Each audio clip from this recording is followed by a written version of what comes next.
Welcome, everyone, to another episode of It's a Wrap with Rap. I am your host, Ron Rappaport. I would like to thank all of our great listeners, our viewers, supporters, and sponsors for helping to make this podcast such a success. The podcast is being heard in all 50 states, all provinces of Canada, and over 70 countries around the world on all major platforms and the podcast website. Please visit our website, itsawrapwithrap.com, to find all the episodes, previews of future episodes, and find products from our sponsors. This podcast features people who have overcome life's challenges and adversities, people who can inspire, motivate, and educate us on an assortment of topics. My guest today is Lizbeth Meredith. Lizbeth is an award-winning author, speaker, podcaster, and an online marketing teacher. Lizbeth holds a bachelor's degree in journalism and a master's degree in psychology. She also has experience working as a child abuse investigator, domestic violence advocate, and retired juvenile probation supervisor. Her Amazon best-selling book, Pieces of Me, recounts her struggle to bring home her internationally abducted daughters from Greece to Alaska. Lifetime TV released the movie titled Stolen by Their Father, based on her memoir, and follows her real-life story. Welcome, Lizbeth, to the podcast. Ron, it is delightful to be here. Thank you for having me. So happy to have you here. I just want you to know I read the book, Pieces of Me, and it was so inspirational and really showed your determination, your courage, your bravery to never quit striving for your dreams. So we're honored to have you on the podcast. Well, thank you, and I'm so honored to be here. Well, let's start out. Tell our audience a little bit about you, your growing up years, and your family dynamics. Ah, well, good question. I was born on a farm in Kentucky that wasn't even a map dot, but my parents did not have a great union. And so eventually my mother decided to take off for Alaska and took a few of her kids and left all the rest behind with their respective fathers. So that was kind of my early beginnings to Alaska, also, was just being raised in a place that I actually didn't belong, and with some of my siblings and not realizing that I had more siblings.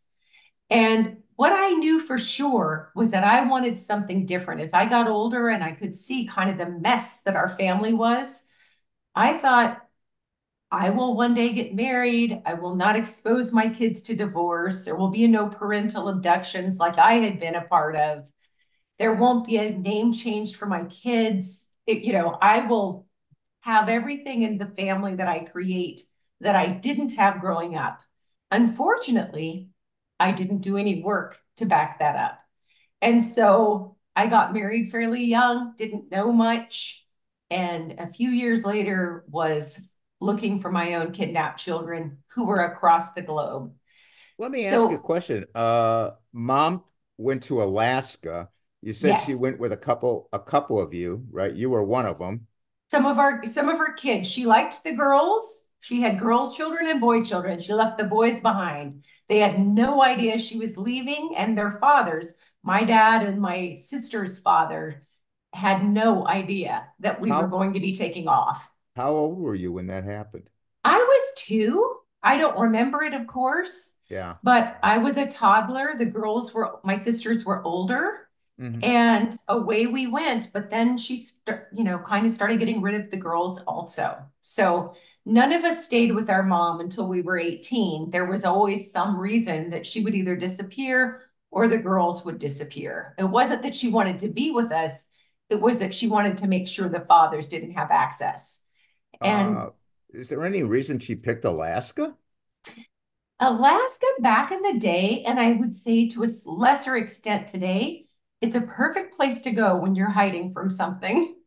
So the only two populations really that used to land there back when I was young were people running from something that they'd done, or people looking for financial gain with oil industry or mining or something like that. So you had really interesting people who collected there. Of course, the indigenous people were always there, but those of us who weren't indigenous, there was a lot of chaos we brought. Just to let the audience know, I believe, tell me if I'm right or wrong, you didn't really meet your father till you were about 20 years old. Is that true? That's exactly right. And just a few months after I met him and got my name changed back to my birth name, I met my former, well, who is now my former husband. So I barely had time to meet my dad before I then got married myself. Wow. So you married at a young age to a Greek man named Gregory, who was older than you. Tell us about that time period and your work status when you met and your subsequent married life. My work status? Well, I was terrible in college. So I would say that I went to college for a little while, washed out of college, then met my father. When I returned to Alaska, my plan was to earn some money and try to go to community college and get back into the university track. Instead, I got a job as a maid at a hotel, a nice hotel. And there's where I met my husband. He had a wonderful job as a banquet captain at a really nice hotel in Anchorage. And I was certain as soon as we met, like, wow, this is great. Here's someone who seems to be attentive to me. He will take care of me. And I don't think I thought it consciously. I wasn't thinking as a, 20-year-old, like, I need someone to take care of me. But really, that's kind of what happened was it was hard adulting. I saw a way out, a strong, controlling personality, a lot like my mother's. And there you have it. I was married within 90 days. Wow. I like to think of myself as one of the original 90-day fiancés. It was a mess. Well, so you were married, you worked at the hotel, and he worked at the hotel, correct? Correct. Both of Yeah. us. Yes. And what was the married life like? Well, it I would say from day one, even at the wedding, I saw people look horrified with how I was being treated at our wedding. Wow. And so the early days, and not that there weren't some good times, there absolutely, there were some nice moments, but for the most part, it just I did not know who I married. In fact, I didn't know myself at that age. I had no idea who I was. So I certainly wasn't in a position to select a partner with any, intelligence, with any discrimination that one should use in Yeah. picking a partner. So my husband at the time would just disappear. Like, this is week number one, and he doesn't come home one night, like the whole night long. It is true that he worked late nights as a banquet captain, but one would normally be home by 2 in the morning at the very latest. He would just stay gone. And then there were other behaviors. It seemed like he loved everything about me for the first 90 days until we got married. It seemed like just after we married, there wasn't anything I could do right. So from the way that I looked to the way that I cooked to, household chores and tasks that I performed, he started pretty quickly finding fault with everything that I did. And I didn't know what to make of that because I was so insecure, Yeah. frankly, and trying very hard to just check all the boxes so that I would be a decent wife. And I just couldn't get it right, apparently. What I didn't realize was that verbal sort of knocking me down was just a part of a pattern to really keep me isolated and feeling vulnerable. So months later, and even beyond that, when he would say things like, if I hadn't married you, nobody else would have. Or if I left you, your family situation, nobody would want you. And if it weren't for me, you'd be on the streets. It started to make sense to me. If the only person in your life is saying very negative things Yeah. and you're sort of isolated from other people, it's easier to buy into really ridiculous messages that you wouldn't if you had a normal support system and your friendship base around you. Yeah, because you were pretty much on your own with I no was. family support. Yeah. Now you have two daughters. Tell us about them and tell us about their early years. Well, as much as I said to myself things would be different when I became a parent, Absolutely not.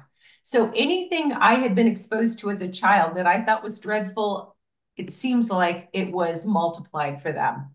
So I had a daughter. It was a little bit of a surprise. It was a little bit sooner than I'd meant to, but at 22, almost 23, I had my first child. One thing that was so amazing and still is that sense of purpose and that sense of strength that at least I felt when I was pregnant and when I had my child. Suddenly, there was someone who needed me to show up strong. And it was so exciting and so beautiful and so very threatening for my husband. So he became more, I would say, jealous, more controlling. And that's pretty much, I worked later in domestic violence survivor advocacy.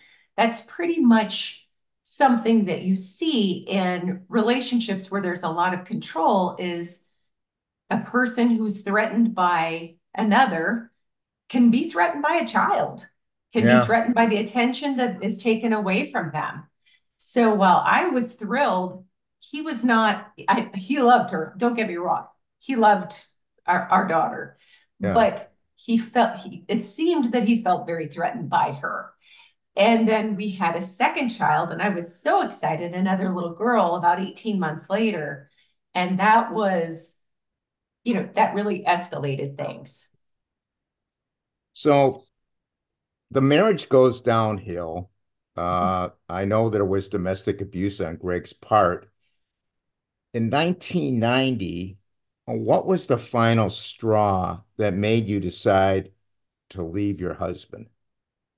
My husband had taken to going missing, like I'd mentioned before, for like days at a time. He'd been gone for a couple of days, and when he returned home, and of course, sometimes when he was gone, I had no access to money. I had no access to transportation, depending on if my very old car was working or not, and if I had gas money.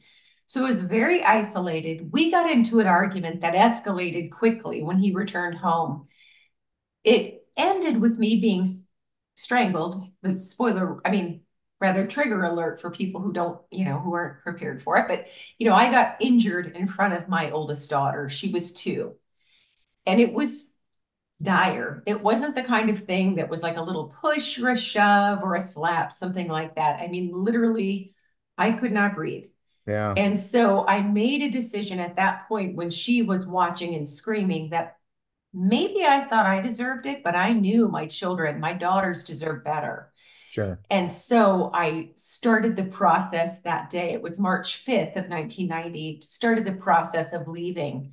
I didn't want to stay in a shelter, of course, and I don't think most people envision themselves at a shelter of any kind, but ultimately that was where we would be safest. So my kids and I first went to a friend's home and then we had to go to a shelter. But there we started to, I started to put life back together. I decided I would really do the best I could to give the girls the future they deserve. So that would mean not remarrying quickly and getting to know myself, getting to go to counseling, getting a degree, doing those kinds of things that would ensure that we wouldn't forever be on public assistance, which we were on when I first left. So, as I understand it, you got a protective order from Correct. Gregory, and you didn't ask him for any child support. Right. And so you wind up, like you said, being on public assistance. Now you pursue a college degree. What were those years like for you? And what was the arrangement on the visitation of the children? And that was very, very challenging. And I should go backwards for a second. One thing about not requesting child support is the state still moves in and tries to collect child support on behalf of the children, whether or not a spouse wants it or not. But for me, it was safest not to make that a stronghold because that was a real point of power and control for him.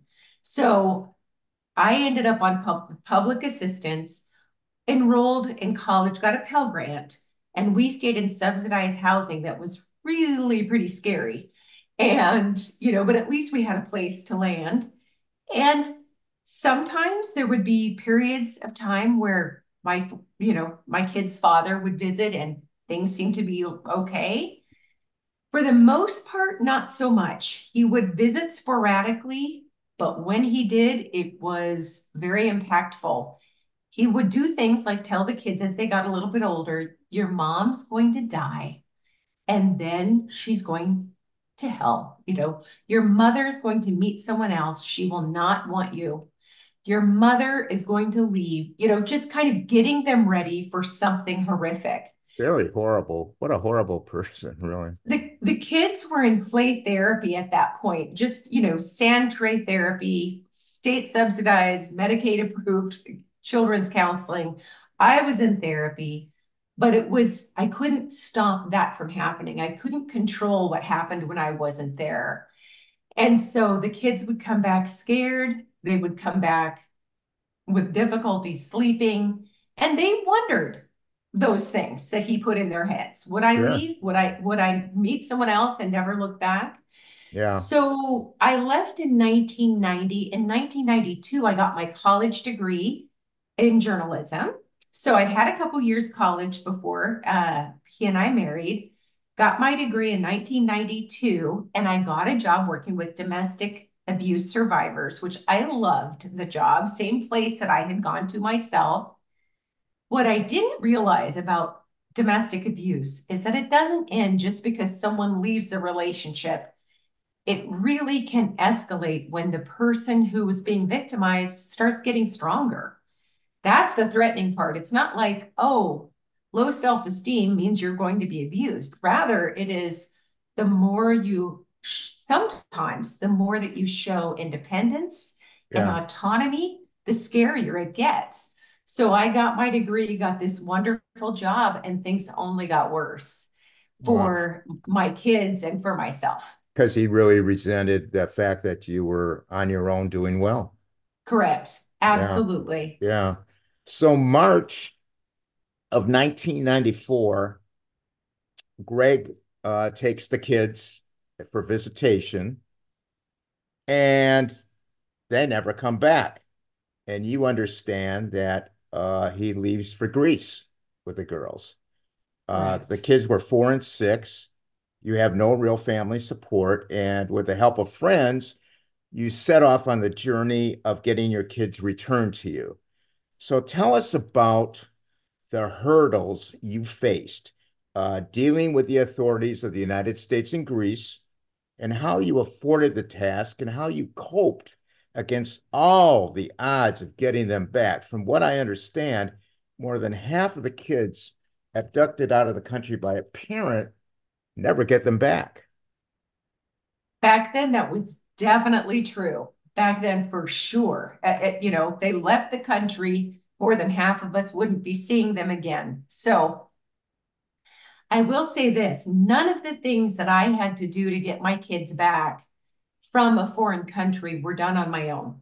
So I was no superhero. I had, by this point, an amazing job. Even though I made little to no money, was still on the poverty line, I worked with amazing individuals who were very committed to helping, of course, because I was working in the field of domestic abuse. By the point in which my kids were taken, I had already been doing trainings for judges and police officers, and so they were familiar with our story, and now it hit the news in Alaska. I had some friends who were, well, a friend of mine, her husband and brother were both lawyers. And so they signed on to help at no cost to represent me from Alaska. And from there, the community helped we threw fundraisers and did everything we could, followed the rules, called the police. Police didn't know what to do initially. Then the next steps, it was all very clunky. It wasn't like this went well. It was 2 steps forward, 5 steps back, 2 steps forward, but never alone. And Let me tell you about our supporter and podcast guest, Dr. Susan Partovi, who wrote an empowering book from the front lines of compassion titled Renegade MD, A Doctor's Stories from the Streets. Dr. Partovi first experienced poverty medicine volunteering at a dump site in Tijuana, Mexico during high school. There, she recognized the need for all people to have access to quality medical care. Over the years, she worked in various medical facilities around Los Angeles County, incorporating her Renegade method of going the extra mile for her patients. As medical director of Homeless Healthcare Los Angeles, she works to provide a safety net of care for the underserved Skid Row community and surrounding neighborhoods. Recognized internationally as a leader in street medicine, Dr. Partovi started documenting her patients' stories so that others could hear their voices. By addressing the practical and moral considerations when treating each patient, Dr. Partovi developed philosophies about what it means to be a good doctor. Along the way, she began to understand how her personal ethics evolved from a challenging childhood and complicated relationships with her parents through professional hurdles. Often she had to push against a system that doesn't always put the patient first. The book is a powerful and inspiring memoir. Through Dr. Partovi's stories, we are taken on a journey to the heart of the challenge faced by those living on the streets, and a light is shined on her unwavering commitment to advocate for social justice and to provide compassionate care to some of the most vulnerable people in our society. The book, Renegade MD, A Doctor's Stories from the Streets, can be purchased from Amazon, Barnes& Noble, BookBaby, and Bookshop.org in Kindle, Audible, audiobook, and paperback format. And I was so fortunate. I didn't know then the full breadth of my family that I do now. So I got to know a lot more of my family when I was in my later life, like 40s, things like that. So there are some wonderful people in my family, but no one back in the day was either around or prepared to help me with this huge problem. And I had an amazing community in the state of Alaska. I really did. My coworkers, my friends, and we Yeah, began the process of raising money. I made $10 an hour. It was $100,000 problem. And, trying to get the courts to recognize and enforce the American custody order. The obstacles were huge. I mean, I had a few shady police officers in the state of Alaska who were not helpful intentionally, but I had a lot of other people who were helpful intentionally. And then I got to Greece, had a private investigator that was trying to pad his pockets.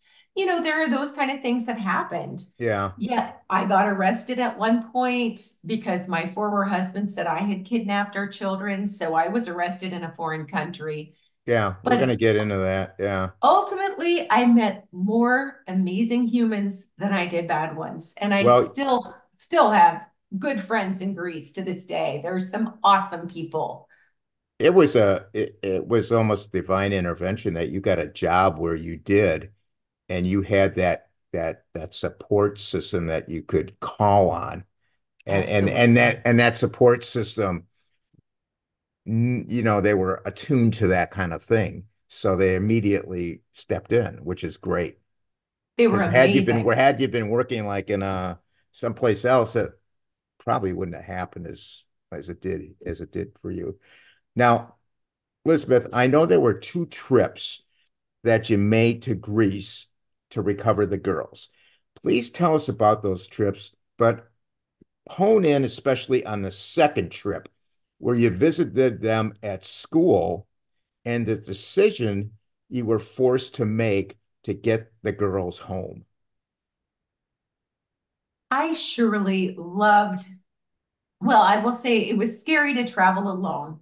And I was alone when I went to Greece the first time, thinking, okay, the Greek courts by then had recognized my custody from Alaska and had promised to enforce it. And so now all I needed to do on that first trip was find the kids with the private investigator that my lawyers in Greece were contracting with and execute that court order and come home with my children. It sounded so easy. Yeah, Unfortunately, it was anything but easy. But I tried and I met it. Now that I look back, I met some of the most amazing individuals in Greece it wasn't just the hired lawyers, it was people who were paid nothing, but who heard my story and said, this can't happen. What can I do to help?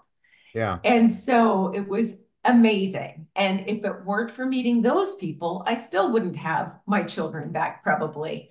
So the first time that I went to Greece seemed like it would be very easy. But when it came time to connect with my children, there was a snafu. My former husband found out that I was there and took my children further into hiding.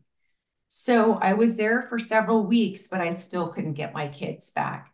So I came back to Alaska so devastated. So were my coworkers, so were my friends, and the support that I had in the state of Alaska. But then, go Uh, ahead.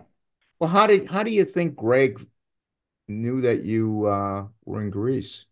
Well, I'll tell you, to do to execute the court order appropriately, one has to hire a bailiff, at least back then, hire a bailiff to serve him with legal paperwork. Okay. But it was the consulate who, and this was not particularly their fault, but we had a miscommunication with how to do this best.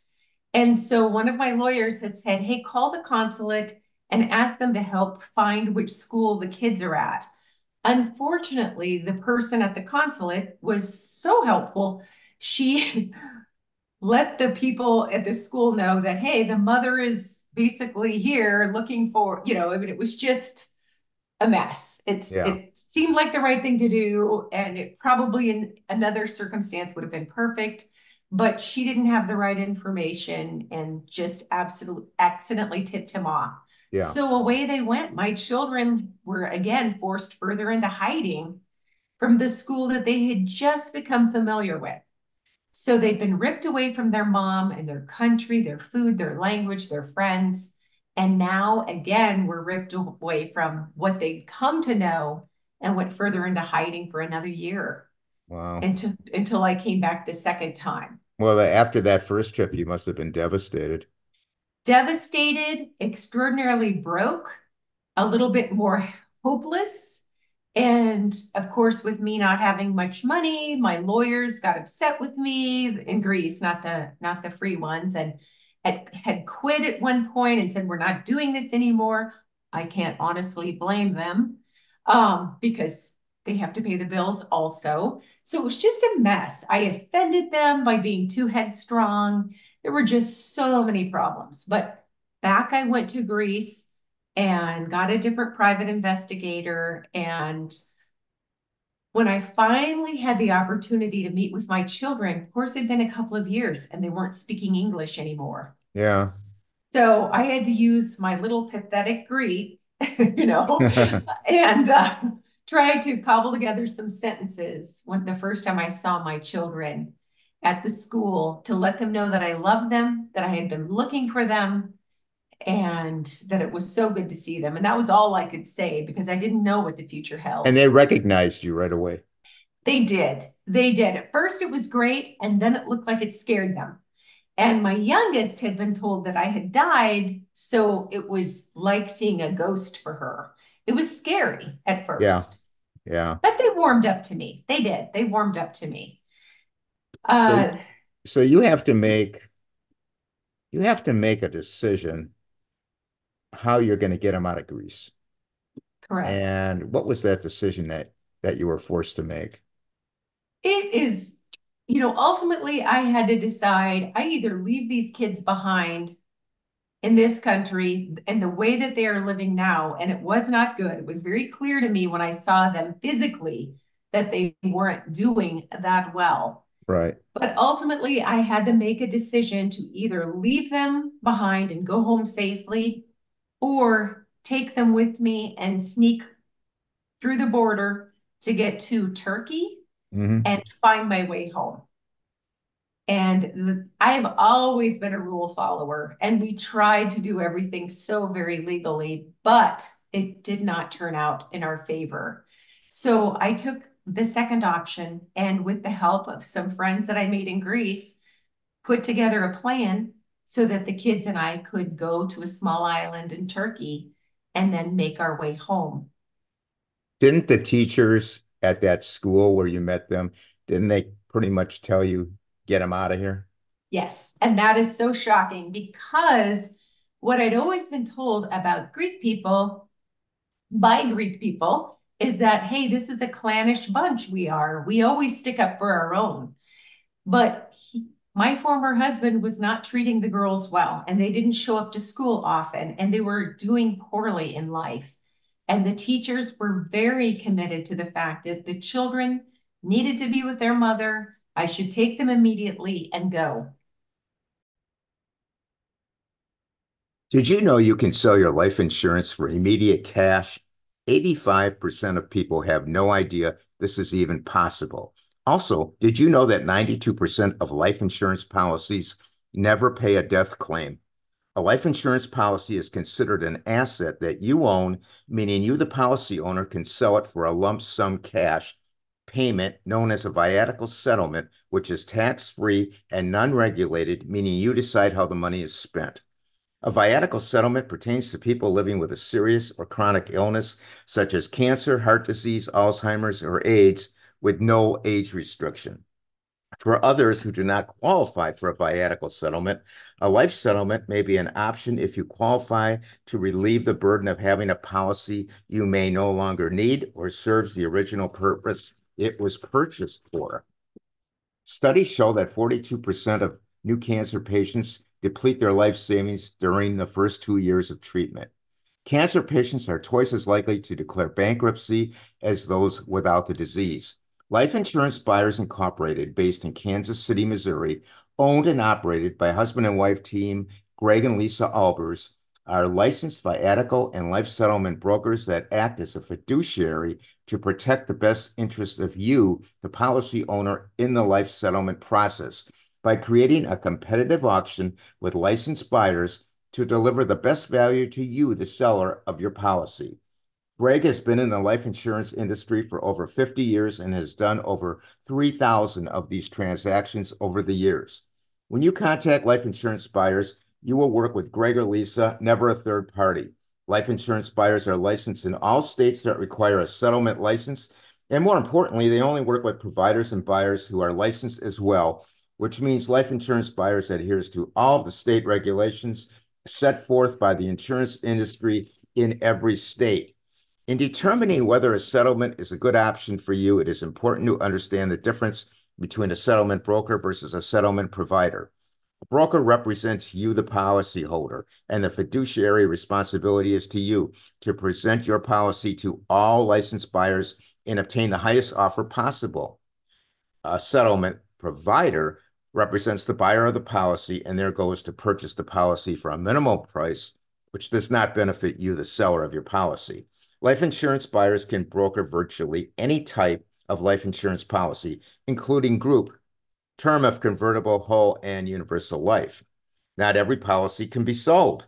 The type and amount of the policy, your age, and your health are among factors that life settlement companies consider. Life insurance buyers does not charge for their services to you. Their fee is paid by the buyer upon close of the transaction. No application fee, invasive interviews, or physical examinations are required, only that you complete a confidential information inquiry. For more detailed information, please contact Greg or Lisa at 1-800-936-5508.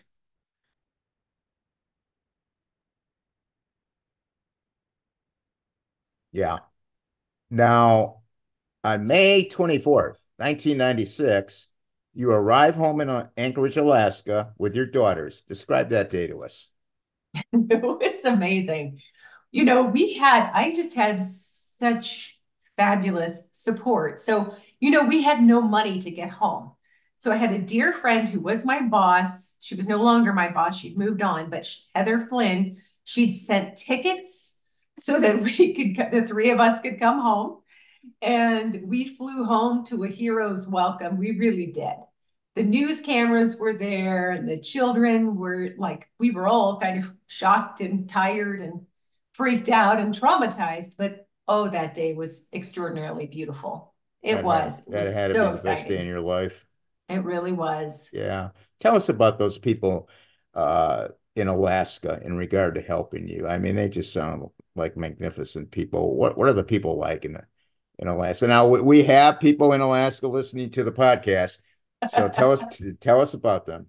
People in Alaska are pretty fabulous, but especially before, and I think all of us were maybe a little more fabulous before the internet, where we really had to speak to one another instead of at one another.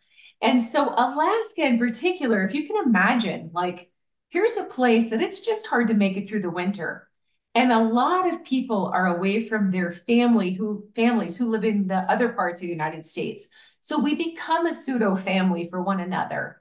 And back then, especially, I mean, when my kids were missing, there were strangers that stepped up, total strangers.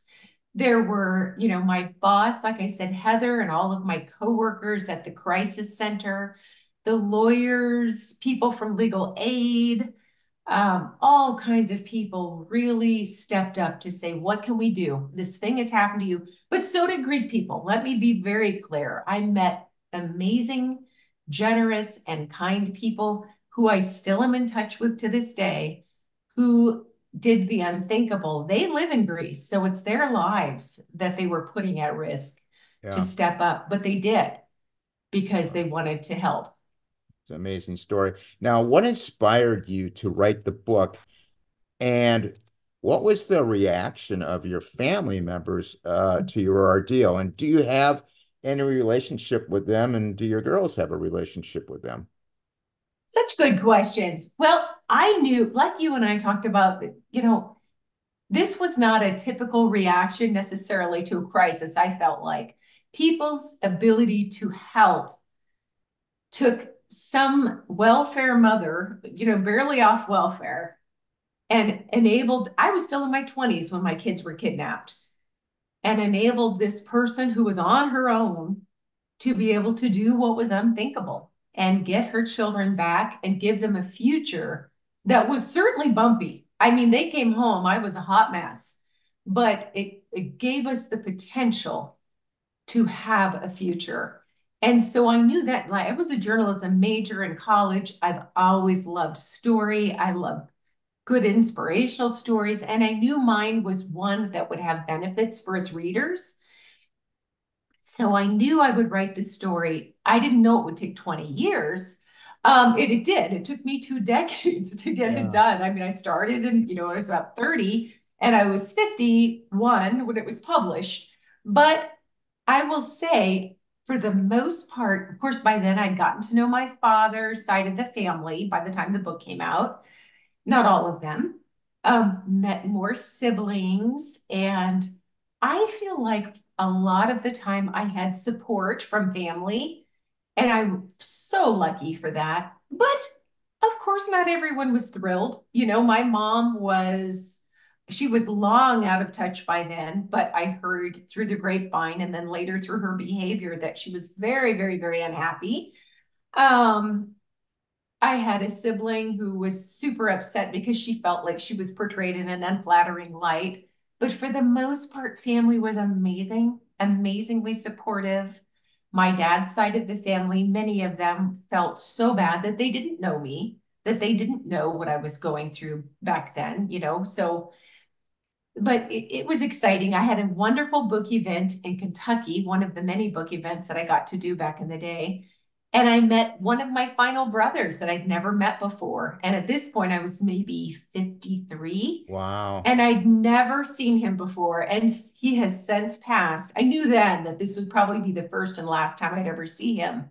But it was so exciting to let the book help grow my family instead of parse it off. There were parts that were very controversial for some of the family. I had family on my dad's side who they were unhappy that I exposed that there had been domestic abuse between my mom and dad.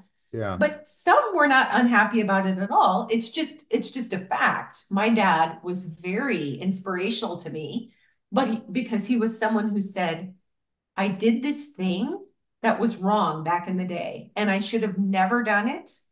And I'm so sorry. And it was just accountability that had never been shown to me by a parent. So, whatever any of us does at our worst moment, it's what we do afterward that really matters. And I think a lot of the families saw that I really appreciated his strength in admitting behaviors that had to change. Yeah. So Greg, he didn't have any relatives in Alaska, did he? He did not. Okay. So that side of the family is pretty much void for you and the girls. Right. Well, let me put it this way. I had one of his nieces, who's my niece by marriage back in the day. She came and visited us in Alaska a couple of years after my children returned. She's Oh, okay. always been an amazing niece. She had nothing to do with the kidnapping. She was a teenage girl when that Sure. happened. She Okay. was fabulous. So I have a lot of my former husband's family on my Facebook feed. They knew, I've never been secretive about my writing. When the book became a movie, I didn't try to hide that from them. And, you know, I played my cards and hoped that it was worthwhile and that he would stay put in Greece. And so far, so good. So he stayed put in Yes, Greece and yes, you haven't had to deal with him at all, which is correct. great. Okay. In retrospect, what were the signs you can now see that the abduction was about to occur? Is there anything in retrospect? Many things. I would say, and I belong to a long-term study of parents whose kids were taken by their other parent out of country. But one of the things is if that parent becomes very, very much in contact with their relatives in the other country, if they start hiding money to the side, if they apply for a passport and you find out about it, that's the hardship, was that I had put things into play during the divorce to protect my kids from abduction, but they didn't work out. Um, but applying for the passport, strengthening those relationships, hiding money, kind of brainwashing my kids into saying, hey, your mother's not going to care about you. She's going to move on. It was all in retrospect, really getting them ready for something devastating. Yeah. Yeah. Now, what were the effects of the trauma suffered by the girls after arriving home? And were there long-term effects that they had to deal with? There are long-term effects. This is something, and I think that's one thing in my book I wanted to make very clear. This was not going to be a happily ever after, wrap it up with the bow. Isn't this great? I had hoped for this and I had planned for the best. Physically, I became an adverse childhood experiences trainer before I retired in my probation work in Alaska. And I taught trauma informed care and still do that with presentations and things to this day. But one daughter suffered pretty devastating mental health problems, Yeah. debilitating mental health problems. And they didn't really surface until she was old enough to be separated from me and go to college out of state. And then life was never the same. Like it will not ever quite be the same for her or for us. My other daughter has a lot of health issues. And when she was young, I'm going to say about 19, and she went to a doctor, she had some autoimmune diseases. And the doctor said, I don't think you have, and he named the disease. He said, because typically, and he did not mean this to be insensitive, but he said, typically this disease, I think of it as being for fat, middle-aged, dumpy rape victims. And you are not that person. So I don't think that this is going to be something that you have. And then ran all the tests and was like, well, absolutely, you do have and listed the autoimmune disease. And he really is a great doctor and probably could have worded it differently, but he was being honest. He said, Yeah. I just don't see this for you.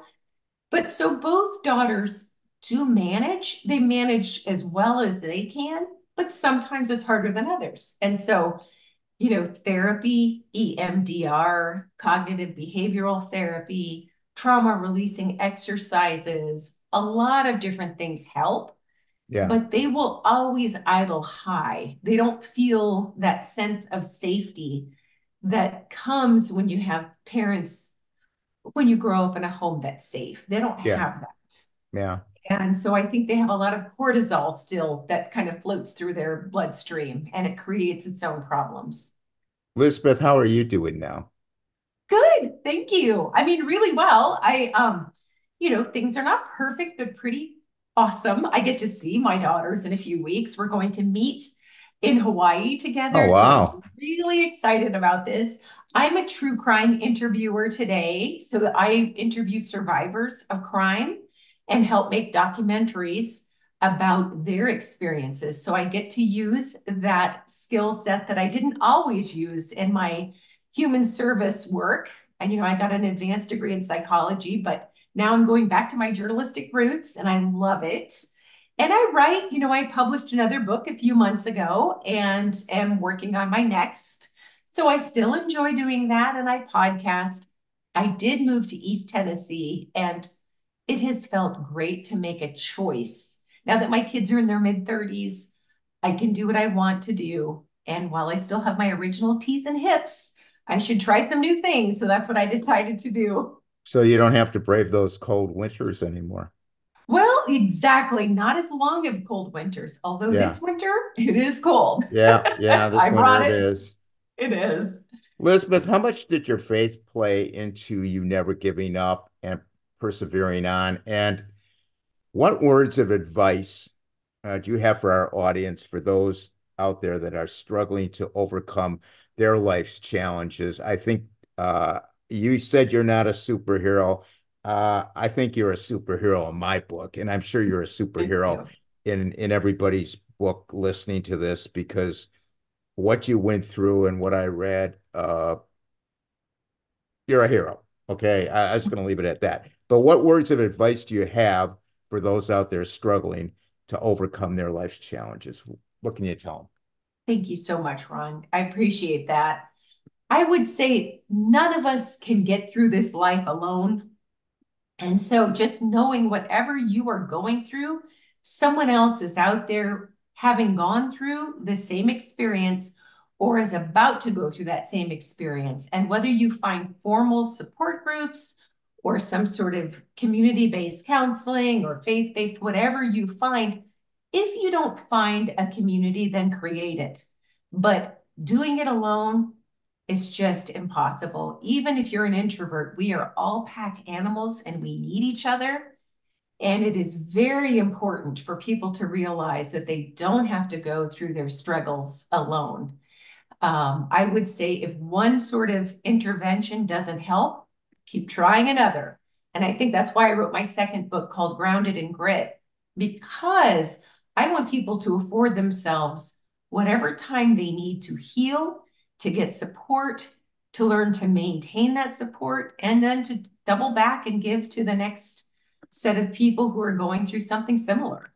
Great advice. Great advice. How can people contact you, Elizabeth? Well, I'm at my website is at lameredith.com and So I have a contact that's, me I'm sorry, button. that's at LA. It's lameredith.com. Yes, my middle name is A, so it was lameredith.com. Okay. And I'm at Persistence U, the letter U is in university with Lizbeth podcast. Persistence You with Lizbeth podcast. Perfect. Okay, now I want to just give you a plug. Tell us about Persistence You, the podcast. What's that all about? When the pandemic came, as so many other people, I felt so isolated. I thought I would lose my little marbles. I just retired or was retiring. And when the pandemic came, and I realized that that support that I had from Greece, that beautiful community, that was something I wanted to replicate. I wanted people to understand stories of persistence and resilience, that maybe some of us aren't born with influence.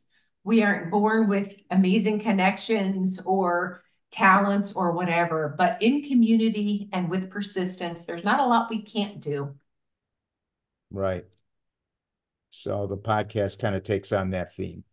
Exactly. It is a guested podcast. Most of the time, I have guests who have their own stories. Right now, until the end of February of 2024, I'm on a little break until season 5 comes. Okay, great.